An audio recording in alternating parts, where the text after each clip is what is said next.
ഉത്തർപ്രദേശിനെ ക്ലീനാക്കി യോഗി ആദിത്യനാഥ്. ഗുണ്ടകൾക്കും ക്രിമിനലുകൾക്കുമെതിരെ യോഗി സർക്കാർ സ്വീകരിച്ചത് ശക്തമായ നടപടി. ഇത് സംബന്ധിച്ച റിപ്പോർട്ടാണ് ഇപ്പോൾ പുറത്തുവിട്ടത്.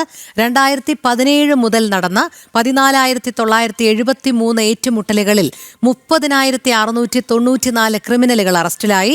9,467 പേരെ മുട്ടിന് താഴെ വെടിവെച്ച് പിടികൂടി. 238 കൊടും ക്രിമിനലുകളെ ഏറ്റുമുട്ടലിൽ വധിച്ചു. സ്ത്രീകൾക്കും കുട്ടികൾക്കുമെതിരായ അതിക്രമങ്ങളിൽ കുറവെന്നും സർക്കാർ. നന്ദൻ ചേരുന്നു. നന്ദൻ, എന്തായാലും ഉത്തർപ്രദേശിനെ ഒരു തലത്തിൽ ക്ലീൻ ആക്കിക്കൊണ്ടിരിക്കുകയാണ് യോഗി ആദിത്യനാഥ് അല്ലേ? ഗുണ്ടകൾക്കും ക്രിമിനലുകൾക്കുമെതിരെ അതിശക്തമായ നടപടി തന്നെയല്ലേ കഴിഞ്ഞ വർഷങ്ങളിലൊക്കെ യോഗി സർക്കാർ സ്വീകരിച്ചത്?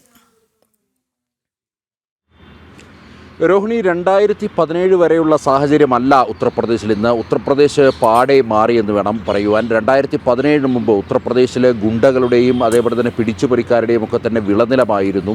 വലിയ രീതിയിൽ ഗുണ്ട ആക്രമണങ്ങൾ, സ്ത്രീ പീഡനങ്ങൾ, അതേപോലെ തന്നെ കുട്ടികളെ തട്ടിക്കൊണ്ടുപോകുന്നതടക്കമുള്ള റിപ്പോർട്ട് ചെയ്തിരുന്നു. ഒരുപക്ഷെ രാജ്യത്ത് വലിയ രീതിയിൽ ഇത്തരം ആക്രമണങ്ങൾ റിപ്പോർട്ട് ചെയ്യുന്ന പ്രഥമ സ്ഥാനത്തായിരുന്നു ഉത്തർപ്രദേശ് ഉണ്ടായിരുന്നത്. 2017 യോഗി ആദിത്യനാഥ് അധികാരമേറ്റതിൽ പിന്നെ ഉത്തർപ്രദേശ് സമഗ്രമായ മാറ്റമാണ് വന്നിരിക്കുന്നത്. പ്രത്യേകിച്ച് ഇത്തരം ക്രിമിനലുകൾക്കെതിരെ മുഖം നോക്കാതെയുള്ള നടപടികളാണ് പോലീസിൻ്റെ ഭാഗത്തുനിന്നുണ്ടായിരിക്കുന്നത്. പോലീസ് DGP പുറത്തുവിട്ട കണക്കുകൾ അതിന് ഉദാഹരണമാണ്. വലിയ ആക്ഷേപങ്ങൾ പലതും യോഗി സർക്കാരിനെതിരെ ഉയരുന്നുണ്ടെങ്കിലും ഈ കണക്കുകൾ വ്യക്തമാക്കുന്നു ഏത് രീതിയിലാണ് ഉത്തർപ്രദേശ് യോഗി ആദിത്യനാഥ് ക്രിമിനലുകളെ കൈകാര്യം ചെയ്യുന്നതെന്ന്.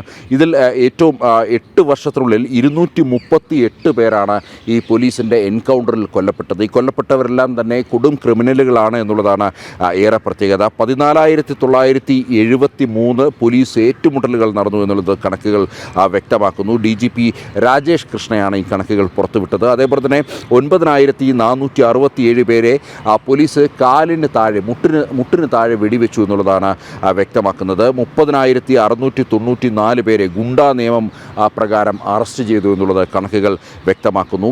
അതായത് UP-യിലെ ക്രമസമാധാന നില അത് കൃത്യമായി തന്നെ മുന്നോട്ട് കൊണ്ടുപോകാൻ വേണ്ടി UP സർക്കാർ ആയുധമെടുത്തു എന്നുള്ളത് കൃത്യം ഇവിടെ ഈ കണക്കുകൾ വ്യക്തമാക്കുന്നു.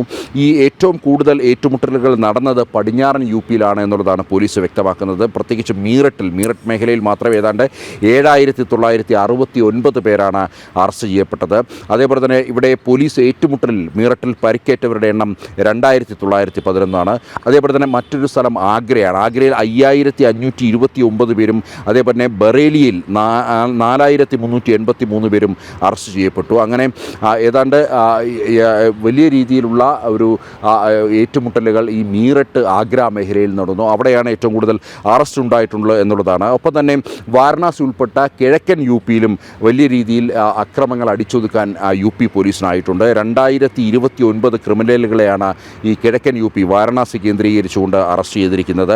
620 പേർ പോലീസ് നടപടികൾ പരിക്കേറ്റു എന്നുള്ളത് കണക്കുകൾ സൂചിപ്പിക്കുന്നു. അതേപോലെ തന്നെ UP-യിലെ ഗൗതം ബുദ്ധം നഗർ മേഖലയിൽ കൂടുതൽ അറസ്റ്റ് ഉണ്ടായിട്ടുണ്ട് എന്നുള്ളതും പോലീസ് സൂചിപ്പിക്കുന്നു. 1989 പേർ ഇവിടെ അറസ്റ്റ് ചെയ്യപ്പെട്ടു. അതേപോലെ തന്നെ പോലീസ് വെടിവെപ്പിൽ 1,180 പേർക്ക് പരിക്കേറ്റതായിട്ടാണ് കണക്കുകൾ വ്യക്തമാക്കുന്നത്. അതായത് UP-യിലാകെ ഒരു ശുദ്ധീകരണ നടപടിയുമായി ഉത്തർപ്രദേശ് സർക്കാർ മുന്നോട്ട് പോവുകയാണ്. ക്രിമിനലുകൾ അത് ആരാണേലും മുഖം നോക്കാതെയാണ് UP സർക്കാർ നടപടിയെടുക്കുന്നത്. നേരത്തെ സമാജ്വാദിയുടെയും കോൺഗ്രസിൻ്റെയും ഒക്കെ തന്നെ അനുയായികൾ വലിയ രീതിയിലുള്ള ഗുണ്ടാ പ്രവർത്തനമായിരുന്നു ഉത്തർപ്രദേശിൽ നടത്തിക്കൊണ്ടിരുന്നത്. സ്ത്രീ പീഡനങ്ങളുടെ വലിയ കണക്കുകൾ ഉത്തർപ്രദേശിൽ നിന്നും പുറത്തു വരുമായിരുന്നു.